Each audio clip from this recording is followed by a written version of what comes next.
36절 예수께서 여자에게 이르시되 내 믿음이 너를 구원하였으니 평안히 가라 하시니라. 아멘.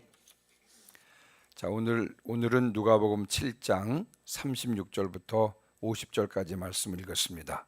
자, 오늘 본문은요, 시몬이라고 하는 한 바리새인의 집에서 있었던 일을 다루고 있는데, 오늘 본문의 주인공은 예수님과 시몬 그리고 죄인인 한 여인입니다. 자, 예수님과 그리고 시몬이라고 하는 바리새인 그리고 죄인이라고 하는 이 여인 사이에는 어떤 일이 있었을까요? 자, 우리 오늘 본문 속으로 직접 들어가서 한번 살펴보면서 은혜를 나누고자 합니다. 자, 먼저 36절입니다. 자, 7장 36절 같이 읽습니다. 시작.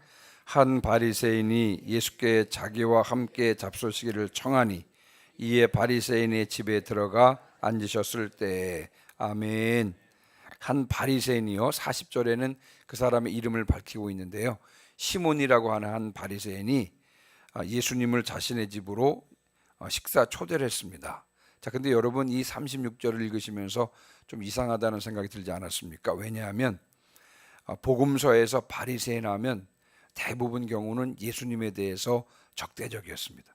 근데 예수님에 대해서 적대적이었던 이 바리새인이 예수님을 자신의 집으로 식사 초대했다? 좀 이상하지 않습니까? 본문을 살펴보면서 더 드러나겠습니다만, 사실 이 바리새인은요, 예수님을 존경하거나 혹은 사랑해서 그를 식사 초대한 것이 아닙니다. 자, 왜냐하면 우리 먼저 뒷부분을 먼저 살펴보시면, 그냥 여러분 우리 아까 읽었던 44절에 보니까 이 바리새인은요, 예수님께서 그의 집에 들어오실 때 발 씻을 물도 주지 않았다 그랬습니다. 44절에 보니까. 다시 말씀을 드리면 제대로 손님 대접을 하지 않았다는 뜻입니다. 그리고 45절에 보니까 입 맞추지도 않았다. 제대로 환영 인사도 하지 않았다는 뜻입니다. 그리고 46절에 보니까 예수님의 머리에 감람류도 붓지 않았다. 존경의 뜻을 표하지도 않았다는 뜻입니다. 예수님께서는 식사 초대를 받긴 받았습니다만, 그러나 그 집에서 환대를 받지는 못했다는 것을 우리가 본문을 통해서 알 수가 있는 것입니다. 자, 그러면 이 시몬이라고 하는 바리새인은 예수님을 왜 집으로 초대했을까요? 물론 성경 본문에는 구체적으로 그 이유를 밝히고 있지는 않습니다만, 짐작해 볼 수 있는 것은 아마도 이 바리새인이요, 혹시 예수님이 무슨 잘못을 하는지 책잡기 위해서 초대했을지도 모르겠습니다. 아니면 예수님께서 당시 대중적인 인기가 있었으니까 대중적인 인기가 있었던 예수님을 자기의 집으로 초대함으로 자신도 대중적인 인기를 얻기 위해서였을지도 모르겠고요. 아니면 예수님께서 행하신 그 이적을 직접 보고 싶어서 초대했을지도 모르겠습니다. 자, 아무쪼록 이 바리새인은요, 불순한 의도를 가지고 예수님을 초대한 것이 분명합니다. 자, 그러면 여러분, 예수님께서 이 바리새인의 의도를 모르셨을까요? 아마 아셨을 것입니다. 자, 그럼에도 불구하고 예수님께서는 왜 이 바리새인의 초대에 응하셨을까요? 왜냐하면 바로 37절에 등장하는 바로 이 여인 때문이었을 것입니다. 이 한 여자, 죄인이라고 하는 한 여자를 구원하시기 위해서 그리 반갑지 않은 초대에 응하셨을 것입니다. 저는 이 본문을 묵상하면서 이것이 한 죄인을 향하신 주님의 마음이구나, 그런 생각이 들었습니다. 비록 자신은 존경을 받지 못한다고 할지라도, 심지어 조롱과 침뱉음과 저주를 받는다고 할지라도 한 영혼을 구원하는 일이라면 기꺼이 그것을 감수하시는 것이 바로 십자가를 지신 주님의 마음이라고 생각이 들었습니다. 마태복음 15장에 보니까 예수님께서 두로와 시돈 지방에 귀신 들린 딸을 둔 한 가나안 여인을 만나기 위해서 두로와 시돈으로 여행하는 장면이 나오고 있습니다. 그 한 가난한 여인 때문에 예수님께서 그곳으로 가셨습니다. 요한복음 4장에 보면 남편 다섯을 바꾼 한 사마리아 여인을 만나기 위해서 예수님께서 사마리아를 통과해 가시는 장면이 나오고요. 그리고 열왕기상 17장에 보면 하나님께서는요, 시돈 지방에 있는 그 사르밧 과부의 한 사람을 구원하기 위해서 엘리야를 보내신 장면이 나옵니다. 이와 같은 장면들을 통해서 우리가 알 수 있는 것이 뭐냐 하면 바로 이것이 우리를 향하신 주님의 마음이라고 하는 것입니다. 이 사랑의 마음으로 말미암아 우리가 구원받은 줄 믿습니다. 우리의 심령 가운데 언제나 주님의 이 사랑의 마음이 풍성하기를 주님의 이름으로 축원합니다. 우리의 심령 가운데 늘 구원의 기쁨과 감격이 넘치기를 주님의 이름으로 축원합니다. 자, 37절 38절입니다. 자, 37절 38절 같이 읽습니다. 시작.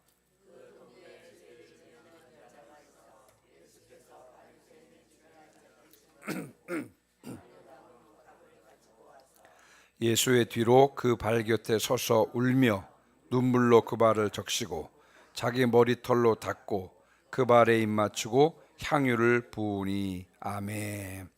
자, 예수님께서 그리 반갑지 않은 초대에 응하셔서 이제 한 바리새인의 집에 들어가서 이제 식사를 하려고 하는데 그때 한 사건이 발생합니다. 37절에 보니까 그 동네에 이렇게 표현하고 있습니다. 죄를 지은 한 여자가 있었다. 그렇게 성경은 말씀하고 있습니다. 자, 그러면 여기 보면 죄를 지은 한 여인이라 그랬는데 이 여인이 어떤 죄를 지었는지는 정확하게 나오지는 않습니다만 아마도 이 여인이 창녀였을 것으로 짐작할 수가 있습니다. 당시에 유대인들은 창녀를 아주 극히 혐오했고요. 그래서 죄인이라고 불렀습니다. 자, 이 여인, 죄를 지은 한 여자라고 표현되고 있는 이 여인이 예수님께서 한 바리새인의 집에 있다는 사실을 알고는요, 그리고 향유 담은 옥합을 가지고 예수님께 나왔다라고 그렇게 말씀하고 있습니다. 자, 여기서 향유 담은 옥합, 여기에 우리가 주의를 해볼 필요가 있는데, 향유는요, 여러분 일반적인 기름이 아닙니다. 여러분 이렇게 식용유 정도 이렇게 생각하시면 안 되고요.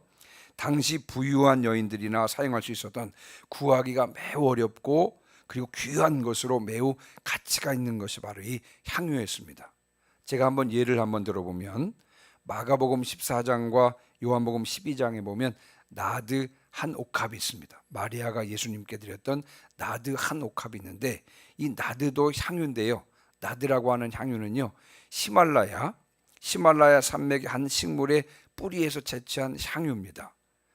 아주 값비싸고 귀한 것인데 이 작은 그 나드 한 옥합이 당시에 300데나리온, 그러니까 1년치 품삯 정도로 그렇게 가치가 있었던 것입니다. 그리고 옥합은 알라바스터라고 하는 석회석으로 만든 병인데 매우 값비싼 품목이었습니다. 이제 저희가 이제 이집트에 있다 보니까 이집트에도 이 조명 기구로 사용했던 그 석회석이 있었는데 사람들이 그걸 알라바스터라고 그러더라고요. 그래서 이게 알라바스터구나. 그러니까 이 향유 담은 옥합이라고 하는 것은요, 매우 값비싼 매우 귀한 옥합을 담은 아주 귀한 병이었습니다. 이 여인이 향유 담은 옥합을 가지고 예수님께 나왔다. 이 말의 의미는 무엇이냐면요, 이 여인에게 예수님이 어떤 분이었는지를 매우 분명하게 보여주는 것입니다. 아마도 이 여인은 자신의 결혼을 위해서 이 향유를 준비해 두었을지 모르는 것입니다. 자, 그러나 이 여인에게 예수님은 자신의 결혼, 다시 말씀을 드리면 자신의 인생보다도 더 소중한 분이었습니다. 그래서 이것을 가지고 예수님께 나왔던 것입니다. 자, 그러면 이 여인은 여러분 예수님에 대해서 어떻게 생각하셨을까요? 아마도 이 여인은 처음에는 예수님에 대한 소문을 들었을 것입니다. 예수님께서 많은 이적을 행했다는 소문을 들었을 것이고요. 35절에 나와 있는 대로 사람들이 예수님을 세리와 죄인의 친구라고 불렀던 것도 알고 있었을 것입니다. 이 소문을 들었을 때 여러분 이 여인의 마음 가운데 믿음이 생겼을 것입니다. 왜냐하면 믿음은 들음에서 나기 때문에 그렇습니다. 예수님께서는 자신과 같은 죄인도 받아주시고 용서해 주시는 분이라고 하는 사실을 믿었을 것입니다. 그래서 믿음으로 예수님께 담대하게 나아갈 마음이 생겼을 것입니다. 한번 생각해 보시기 바랍니다. 여러분 지금 예수님이 어디에 계신다고요? 누구의 집에 계신다고요? 시몬이라고 하는 바리새인의 집에 계셨습니다. 특별히 바리새인 하면 이 창녀 같은 자신 같은 사람을 혐오했습니다. 그래서 여러분 이 여인이 지금 예수님께서 계시는 이 바리새인의 시몬의 집으로 들어갔다. 여러분 이거는 그 당시 배경으로 보면 도저히 있을 수 없는 보통 힘든 일이 아니었을 것입니다만, 그러나 이 여인은요 예수님이 누구신지 분명히 알고 믿었기 때문에 이 믿음을 가지고 예수님 앞으로 담대하게 나갈 수 있었던 것입니다. 예수님 앞에 용기 있게 나가는 것이 믿음인 줄 믿습니다. 예수님 앞으로 담대하게 나가면 우리는 때를 따라 돕는 은혜를 얻을 수가 있는 것입니다. 우리가 때를 따라 돕는 은혜를 얻을 때 우리는 더욱 담대하게 천성을 향해서 나가게 되는 줄 믿습니다. 언제나 주님 앞에 담대하게 나가시기를 주님의 이름으로 축원합니다. 자, 그다음에 이제 38절을 한번 다시 한번 보시면요, 여러분 38절에 보면 매우 인상적인 장면이 나옵니다. 우리 38절만 다시 한번 읽어볼까요? 자, 38절입니다. 시작. 예수의 뒤로 그 발 곁에 서서 울며 눈물로 그 발을 적시고 자기 머리털로 닦고 그 발에 입 맞추고 향유를 부으니 아멘. 자, 이 장면은 이제 네 개로 구성이 되어 있는데, 먼저 본문 보시면 예수의 뒤로 그 발 곁에 서서 울며 눈물로 그 발을 적셨다 그랬습니다. 여러분 먼저 이 여인이 예수님 앞으로 나오기 전에 예수님께 대한 믿음이 있었다는 것 말씀을 드렸죠. 그녀가 예수님 앞에 나왔을 때 그녀는 예수님 앞에서 자신이 어떤 존재라고 하는 사실을 깨달았습니다. 자신이 큰 죄인인 것을, 주님 앞에 큰 죄인임을 깨닫고 차마 예수님 앞으로 나아갈 수가 없어서 뒤에 서서 회개의 눈물을 흘렸던 것입니다. 두 번째 장면 보시면 자기 머리털로 닦았다 그랬습니다. 성경을 보면 여인의 왕관과 같은 여인의 영광이라고 할 수 있는 것이 자기 머리털인데, 그 자기의 머리털로, 자기 여인의 왕관이라고 할 수 있는 자기 머리털로 예수님의 발을 닦았다라고 하는 것은 바로 죄사함의 확신과 그리고 죄 용서에 대한 감사를 표현한 것이라고 할 수가 있습니다. 그리고 그 발에 입 맞췄다 그랬습니다. 이것은 무슨 뜻입니까? 자신은 주님의 종으로 주님께 복종하겠다고 하는 그와 같은 뜻이 담겨져 있는 것이고, 마지막으로 향유를 부었다 그랬습니다. 예수님께 최대한의 영광과 존경을 올려드린 것입니다. 저는 이것을 보면서 이것이 바로 바른 그리스도인의 자세다라고 하는 사실을 묵상해 보았습니다. 여러분, 그리스도인은 어떤 사람입니까? 한 죄인인 이 여인이 예수님 앞에 나가서 했던 것과 마찬가지로, 여러분 참 바른 그리스도는 무엇보다도 자신이 죄인임을 깨닫고 회개하는 사람입니다. 예수님이 누구신지 그리고 그분 앞에서 내가 누구인지를 분명하게 아는 사람이 그리스도인 것이죠. 자, 그리고 그리스도인은 어떤 사람입니까? 예수 그리스도를 믿음으로 말미암아 구원받았다는 사실을 다시 말하면 구원의 확신이 있고 그 구원에 대해서 감사하는 사람입니다. 뿐만 아니라 여러분, 그리스도인은 주님의 종으로서 주님께 철저하게 복종하는 사람이고, 마지막으로 한 가지 더 말씀을 드리면 그리스도인은 어떤 사람입니까? 먹든지 마시든지 무엇을 하든지 주님의 영광을 위해서 사는 사람인 줄 믿습니다. 자, 그러면 우리는 우리 스스로에게 이런 질문을 던질 수가 있습니다. 과연 나는 진실한 그리스도인인가? 나는 내가 죄인임을 깨닫고 주님 앞에서 회개하는 사람인가? 나는 내 속에는 구원의 확신이 있으며 구원해 주신 것에 대해서 감사하고 있는가? 나는 주님의 종으로서 주님께 철저하게 복종하고 있는가? 나는 먹든지 마시든지 무엇을 하든지 주님의 영광을 위해서 살고 있는가? 이와 같은 질문을 늘 자신에게 던지면서 온전한 그리스도인 되시기를 주님의 이름으로 축원합니다. 자, 39절입니다. 자, 39절도 같이 읽습니다. 시작.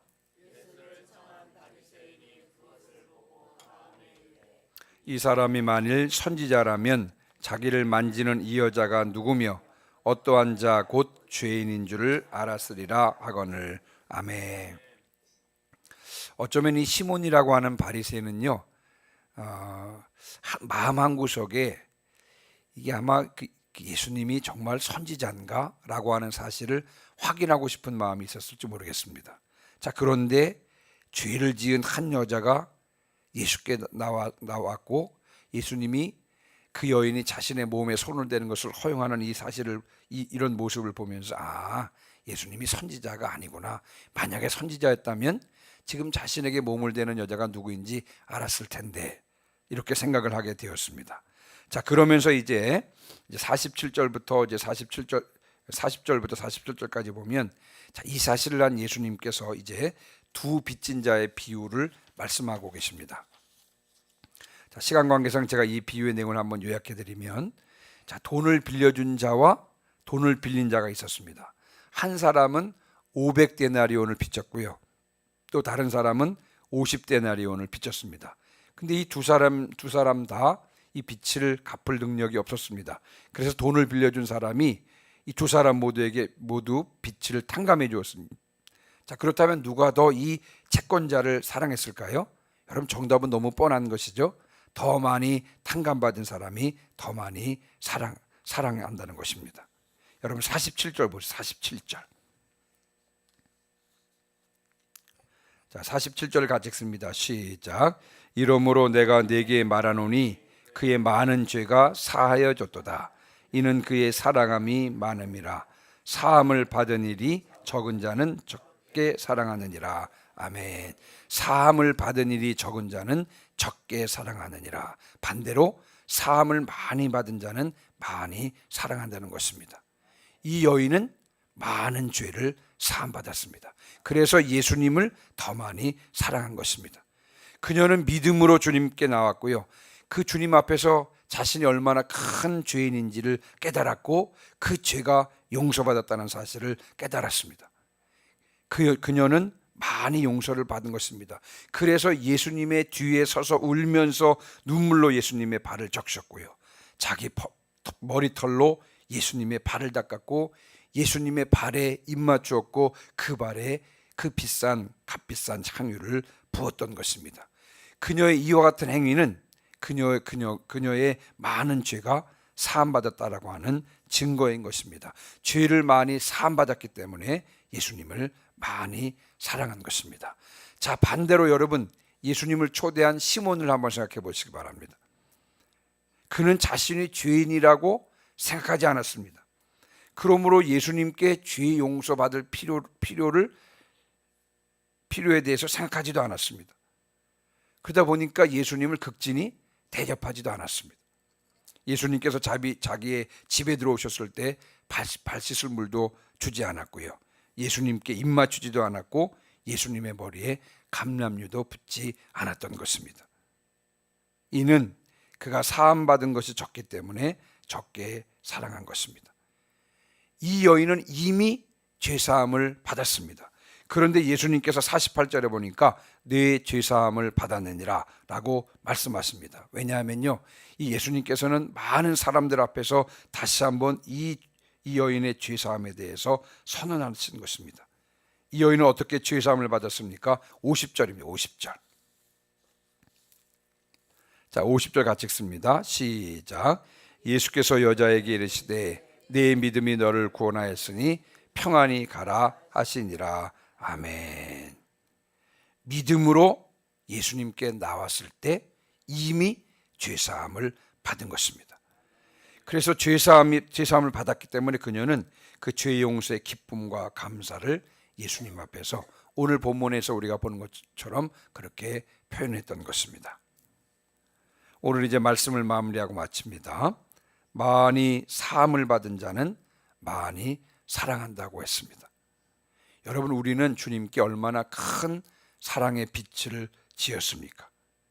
큰 사랑의 빚진 자로서 많이 사랑하시는 성도들 되시기를 주님의 이름으로 축원합니다. 매일매일 사랑함으로 많이 사함받은 자라고 하는 증거를 드러내는 저와 여러분 되시기를 주님의 이름으로 축원합니다. 아멘. 350